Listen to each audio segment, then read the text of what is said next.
Hey everyone, Sullyman here. Today we're going to work on creating a custom font, and we're going to sketch it out in Photoshop, bring it into Illustrator to vectorize it, and this is my inspiration. Found it in Pinterest. I forget the person's name, so forgive me, but you are our inspiration, so thank you. I'm going to start by doing a rough gesture sketch. I want to kind of stay loose with this, but also constrained at the same time. Here's some little tricks. So I generally start when I'm doing a font style like this. I start with a fancy letter, capital letter, and then I draw a baseline for all the remaining lowercase letters. And I'm just keeping loose, keep real loose, and think of the rhythm. You want to be consistent, but you want to be loose at the same time. You can see right here I'm sketching out some the angles. If the font was italicized, that's when it kind of tilts the lettering. You want to keep those tilts consistent as well. So I just kind of throw down a couple of those to kind of help my eye register that angle. With this D, the actual vertical stroke on the D, is that angle line. So, and as I move along, it's kind of arcing a little bit. But that's kind of a little trick for that. So keep in mind that with that baseline that all these lowercase letters drop on, you could draw another one and put it on the top of the letters to further constrain yourself, so you know how high those letters need to be as well. Just when you practice enough over time, you're pretty consistent in doing that.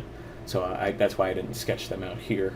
So once that stage is done and I'm happy with the way the rhythm of the font's moving, I move into the next stage, which is basically adding line weight to the font. So I want to have this kind of thick, like the inspiration image. And what I'm writing out here is keep consistent throughout. So the weight that I decide for this initial stroke is the weight that I want to keep for the remainder of these letters. We're still in a rough sketch because we're in Photoshop, so get as close as you can, but don't worry. I mean, don't let your sketch become the final product unless you're working on paper and you plan it to be. Even in that instance, you can do a lot of erasing and correcting as you go. But we're in Photoshop. I'm not worrying about it too much, but I'm just keeping an eye on the line weights. But you can see down here, see how as the letter starts to turn, I kind of pinch the weight of it. You can see, but it returns back to the initial weight. But right here, what I'm saying is pinch to add drama or differences in your line weights. And it really does. It adds a dramatic feel, has a more professional look, because basically what I'm mimicking in this font style is a brush going across a piece of paper, and as it does, it changes its line weights due to pressure and angle. So I keep that in mind as I'm sketching. I'm essentially pretending I'm a brush or a chisel tip marker or a calligraphy pen, whatever style it is, you become that tool. Literally I'm in Photoshop, but in my mind, I'm essentially like a chisel tip marker or a brush pen or whatever it is. So, I just keep moving along and keeping that in mind as the brush is turning. How is the line weight reacting to that? And this comes with practice. If you're a savant and naturally out of the box you're able to kind of bang this stuff out, my hat's off to you. But for people like me, it takes a lot of practice. And with that practice, you get experience and the wisdom to know when something looks right and when something looks wrong. And that's what you call a critical eye. You won't have that if you don't practice or you don't immerse yourself in typeface design or font design. You gotta practice. So now another little tip is right here you can see I'm duplicating this E, because what that's going to do is first and foremost keep my workload down, and secondly it's going to keep me consistent. So it's a duplicate E. That's an easy decision to make, but you're going to see here I duplicate the E again. And also I want to forewarn you, this the video was pre-recorded. I had to record the audio later. I just didn't have the time to drop the audio. But anyway, so what I did is I duplicated the E so I can use the initial crescent shape, that initial stroke that kind of curves around to create that base circle of the D. And also keep in mind, you're going to see here, as I'm drawing this vertical stroke for the D, I'm keeping it separate because like I said, I'm mimicking the tool of choice in my mind, and the easier way for me to do that is by keeping each stroke separate, because that's how your hand works. If you were, pencil on paper, that's what you're doing. It's stroke by stroke. You raise your hand to start the next portion of a letter. Do that when you're in Photoshop or sketching the line weights on your paper. You want to do the same thing. It just helps you get into the mode. Like you can see here, to keep consistency as well, I liked the way the D crescent shape was, so I'm doing a little cleanup, but I also erased that vertical line and erase enough so that it's still there visibly, but I can just trace over it. It's a good cheat. There's some bad cheats and some good cheats, but that's a good cheat. So I'm using that to carve out my letter O, and keeping the consistent stroke weight in mind. And I do that with that good sheet as well by duplicating the letters. And I just move along pretending that I'm a calligraphy brush, or a brush pen or chisel tip marker or whatever it is. So once I'm done with this, I'm basically going to drop this into Illustrator by grabbing all the layers that I created and dragging them into an already opened file. So the biggest tip I have for you is really immerse yourself in the world of font and typeface design. It's a wonderful community, and there's just some gorgeous work out there. If you're passionate about fonts like myself, I'm a new convert, I guess you could say. I mean, I've always had an affinity for it, but as of late, it's been really showing in my work a lot. So so I moved along, and if you have the question, how do I design these letters? Well, in third grade I learned cursive, so I have that knowledge in my mind, but also studying other people's designs. And the best way to learn how to do this stuff is find somebody's design that you love and copy it. Because when you copy it, you're going to problem solve and figure out what they did to create it, and at the same time, your mind it's naturally inclined to figure out how to do things the easy way. And when you do that, you tend to find the steps that it takes, and you almost you innovate in a way. So you may copy somebody's design. You're also going to gain the knowledge, but you're also you're the influences that you've found over time will also reflect in your work, which will then create your style. So anyways, we've drag and dropped our sketch from Photoshop, and we've moved into Illustrator at this point. And I've started out with the pen tool, and I started tracing out my sketch. As I've been moving along, and you can see right here, I'm not creating, but correcting inconsistencies in a line. If the curve wasn't to my liking, I move the anchor point around, and this is because of my critical eye. I've been practicing long enough. I'm nowhere near some of these guys. They do some amazing work, and they just do it with pencil on paper. I got to use this digital tool to kind of help me out, but it's the critical eye that you need to develop to know when you're doing something wrong, and the only way to do that is through practice. So for the remainder of this video, I'm doing the tedious work of just moving along and tracing out my paths. And as I go along with my critical eye and knowing, and finding the errors in my sketch, I correct them as I go. So you'll also notice as I'm moving along, in the case of the sketch, I duplicated the E's to create other letters. I will here with the two E's, but when it comes to the D, I'm not going to use the E, because the sketch is pretty much already there. And this is a little bit of information you do need to know. It's kind of important, but not necessarily, because with typeface design, if you're really creating, with font design, not so much typeface design, but with font design, you have the freedom in that you're not literally creating a typeface that somebody can install on their computer, which I dabble in myself and I'm getting better at, but this is just a custom font. It's kind of a one-off situation. It's not going to happen again. So the line weights themselves, you want to keep consistent. You really do. Otherwise, it's just not, something's going to be off. You're not going to be able to tell what it is. But you have some room for error.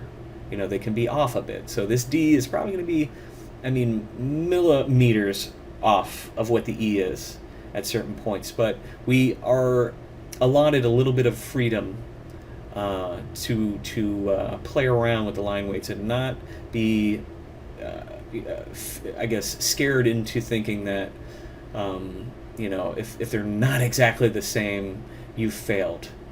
Because that'll just destroy your motivation, and that's not what we want.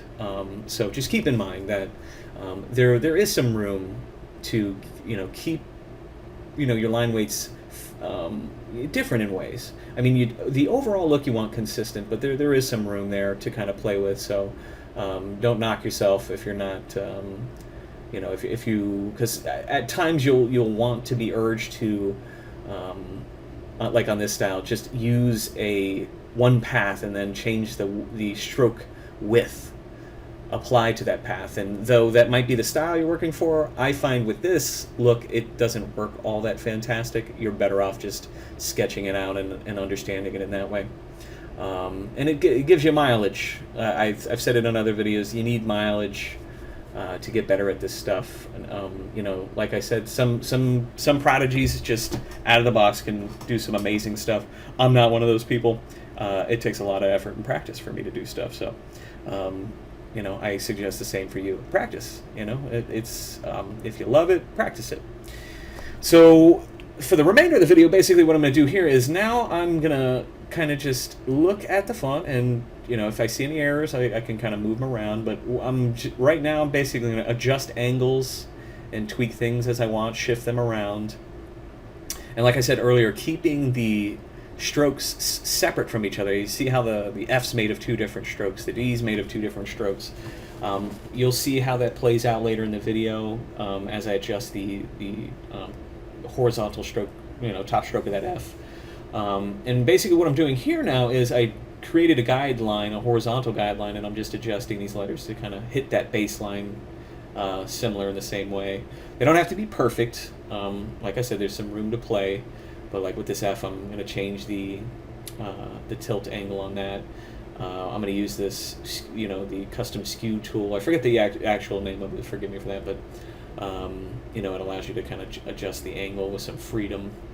And you can see I just kind of moved the F over the D to see if that angle matched it and it was close enough for me to be happy.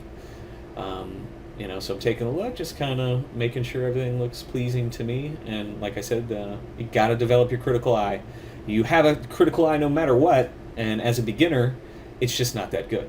So, if you want something a little more professional, look at professional stuff, copy professional stuff, practice professional looking stuff, and eventually you're going to figure it out.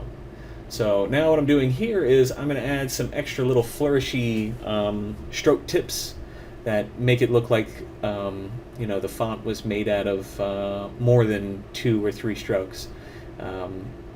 You'll see here as I add these little tips.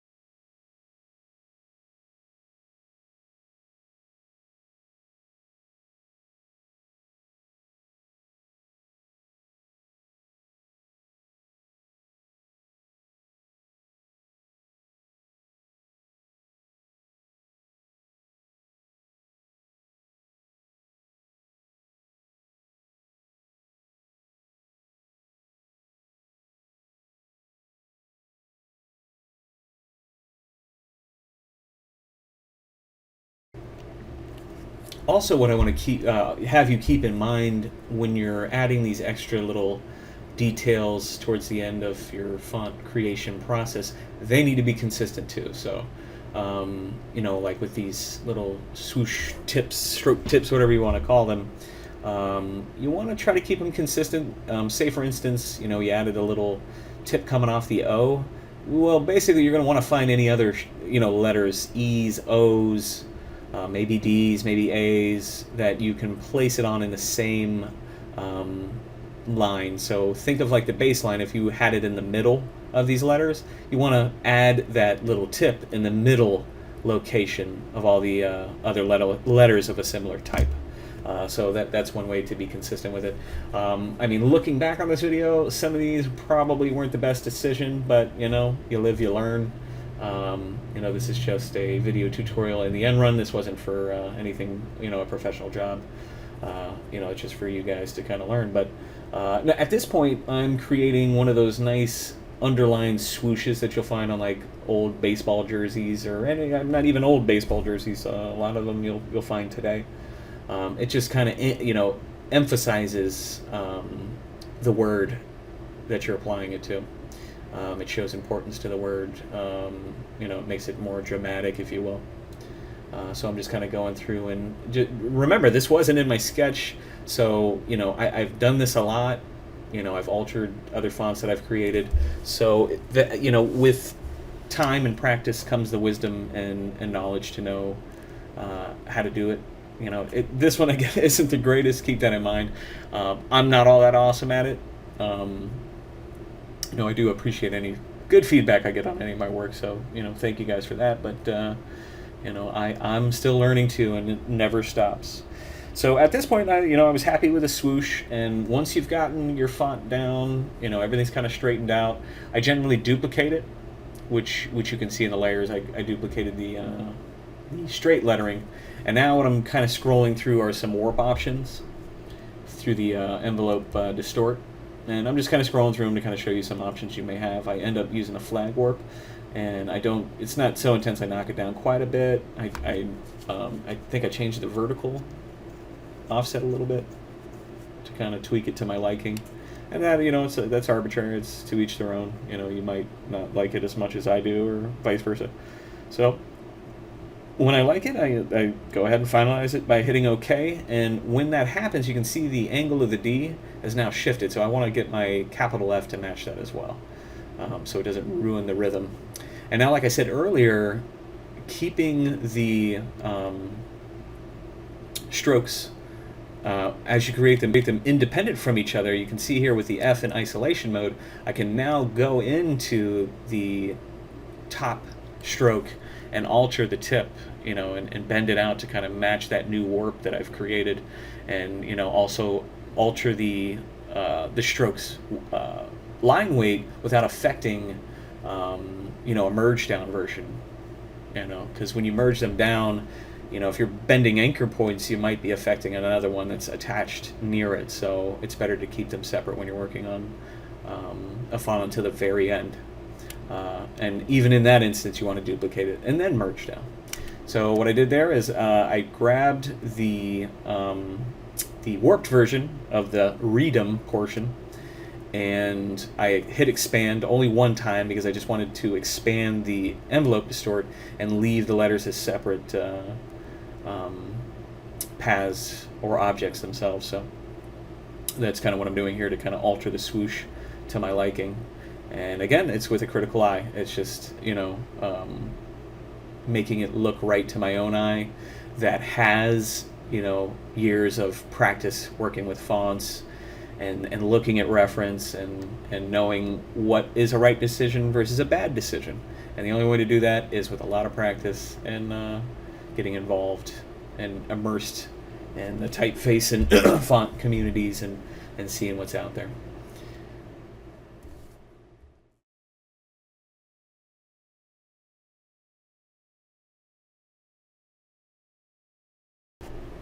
Okay, now we're nearing towards the end, so in these final steps, basically, I'm just going to kind of stylize this thing up. I'm merging stuff down and coloring stuff up. Selecting some color that I want to use for now. And basically what I say, I duplicated the working layer, and then I filled it with red, and now I'm applying a stroke to it with that red. Now with that layer, the strokes layer, I'm going to duplicate that one as well. And what I'm going to do is I'm going to offset that one. I'm going to drop it down and off to the right a little bit. And then I'm also going to increase the stroke on that. So you'll see the effect it kind of gives it. So that's starting to look pretty good. I eventually thicken up a little bit more. So in this red one here, I'm going to knock that one up a bit. I just felt the need, it needed to be a little thicker. Let's see here. And what am I doing here? Okay, I also copied and I just pasted both the stroked version in place and the offset in place into one. I expanded them, I merged them, and now I'm applying a stroke to give a nice overall stroke to everything and make it nice and fat. So I'm liking that. Maybe, I think I went a little thicker. I grabbed the magic wand to select it again, made it a lot thicker. So I like the way that looks, I think, at this point. Yeah, so I expanded it, and then I'm merging it down. Through there, you can see like where the D, and you can't even see it, so I just remove those. There's no need to have those there. So it's just kind of a little basic cleanup. You can see when I hit merge, it disappears. So now with the black font, I didn't think it worked too well with the red, so I knocked that out. That looks kind of good. I'm not a huge fan of it. So with the red, I'm going to do the same thing again. I'm going to expand the appearance of it. I'm going to merge all these down. So I didn't merge them down. I just changed color. I guess I wasn't feeling the red too much. You can see that I'm trying to get the red, but for some weird reason my magic wand, because I was so zoomed out, I wasn't able to grab it. But so eventually I changed them black and then merge them down, so they're nice and grouped together. I duplicate them again. The thickness was kind of bugging me, so I did it again. I select it, I'm adding a stroke weight. I duplicate it because I like to keep copies just in case I end up messing up or something. So I make it nice and fat, and I'm really liking that. So I expand it, and then I merge it down to make that decision solid. So I'm digging that. Now, I believe here I'm going to start to show you what I showed you in a previous video. I'm going to grab the rectangle tool and just kind of drop down a square, and I'm going to create a halftone line effect. And what I'm doing is I take that square, I rotate it, and I think what I'm doing here is just changing the layer edge color so you can see it a little better. I reset the bounding box, and now I'm dragging it up, and now with the direct select, I'm going to grab that bottom anchor, delete it. I'm going to head over to merge to join those paths, and now I can just adjust the point or drag with my move tool to create how tall and thick I want that specific line to be, or stroke, whatever you want to call it. I mean, it's not technically a stroke in Illustrator, but I'm talking in reference to, if you were actually using a physical tool. So what I did here, I duplicated it by Alt, click, and dragging, and moved it off to the right, and held Shift to keep it in place, and then I went to Object, Blend, and I hit Make to create a blend. And now I'm in the blend options from the menu. I set it to specified steps, and now I'm just kind of playing around with it. It's just kind of arbitrary at this point. I'm just playing around until I see something that I might like. I think I settle with 45. I hit, toggle the preview to see it, hit OK. And then what I'm doing here is I'm just kind of moving it around. I stretch it out to match the length of the entire custom font. I angle it to see what it looks like. I'm eventually just going to undo and bring it back to the original straight look, so I can apply a warp to it. But I'm just kind of looking at it right now, playing around with it, seeing where I want to place it and what I want to do with it. So I'm conceptualizing where I want to go at this point. So you can see me undoing to the point where I stretched it out to match the width of the font that I'm working on, and now I'm applying a warp, and it actually remembered the settings from the flag warp that I did on the read'em portion of the text. So with the information already there from the previous warp, I just kind of tweak some of the options. And once I have it, now I just kind of move it in place, and now I'm just kind of tweaking the height that I want. And once I get that right, basically I'm going to move into, and you can see here I've kept it editable so I can change the color. I think I knocked this into a gray so I can see what it'll look like away from the black. But once I get it colored in place where I want it, I'm going to apply a clipping mask to this. So I'm going to use the white lettering. You can see that I've selected it here, and I'm hitting copy. So then now I can grab that halftone blend, and went to the transparency panel, and I hit the make button for the clipping mask. Now I'm going to select that icon for the clipping mask, which you can see that black icon, and then I paste it in place that white. And in a clipping mask, black erases, white keeps. So that kind of worked out. And you can see the resulting effect is everything but the portion of the, or not the portion, but everything that was white, which was the freedom text. is visible and the rest is clipped out. And that's how a clipping mask will work. I'll get into that in a later video.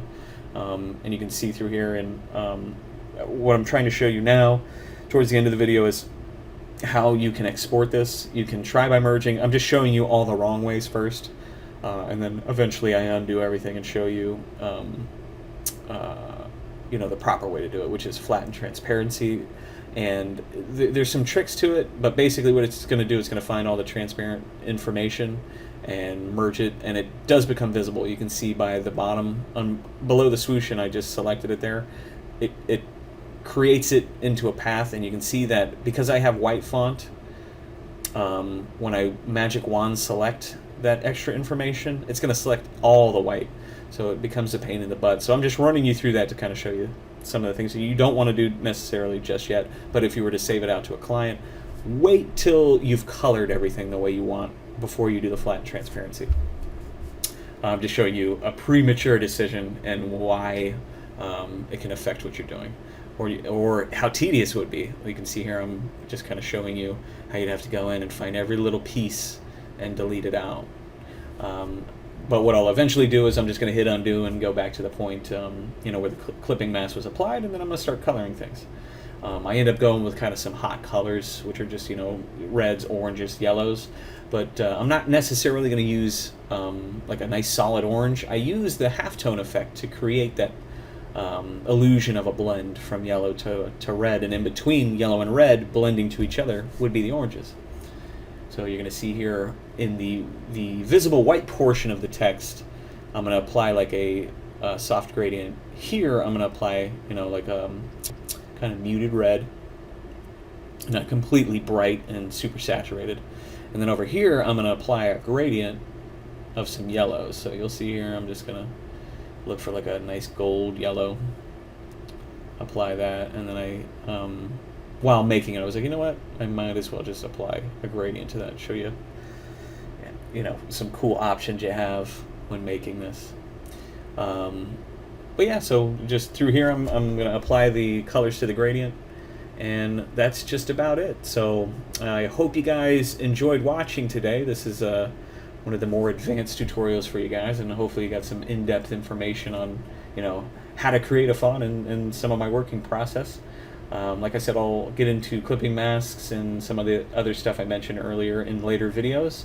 I want to thank you guys for watching as always. The subscription base has been jumping up quite a bit, so I thank you guys for that, and I'm guessing that's through shares and I love the comments, good or bad, and any feedback. So feel free to hate me by subscribing or trolling me in the comments.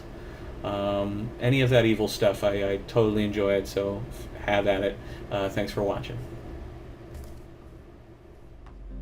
Same thing. And then these are different types of heads. These, you have the rattler head. This is kind of like a tree snake. A different angle mugshot, which you can kind of see here on this guy, and like a python boa constrictor head here. And then you can kind of mix and match heads. What I'm going to do here, I'm going to go ahead and turn off the background and kind of show you the whole deal here. So basically, let's go ahead and grab this guy.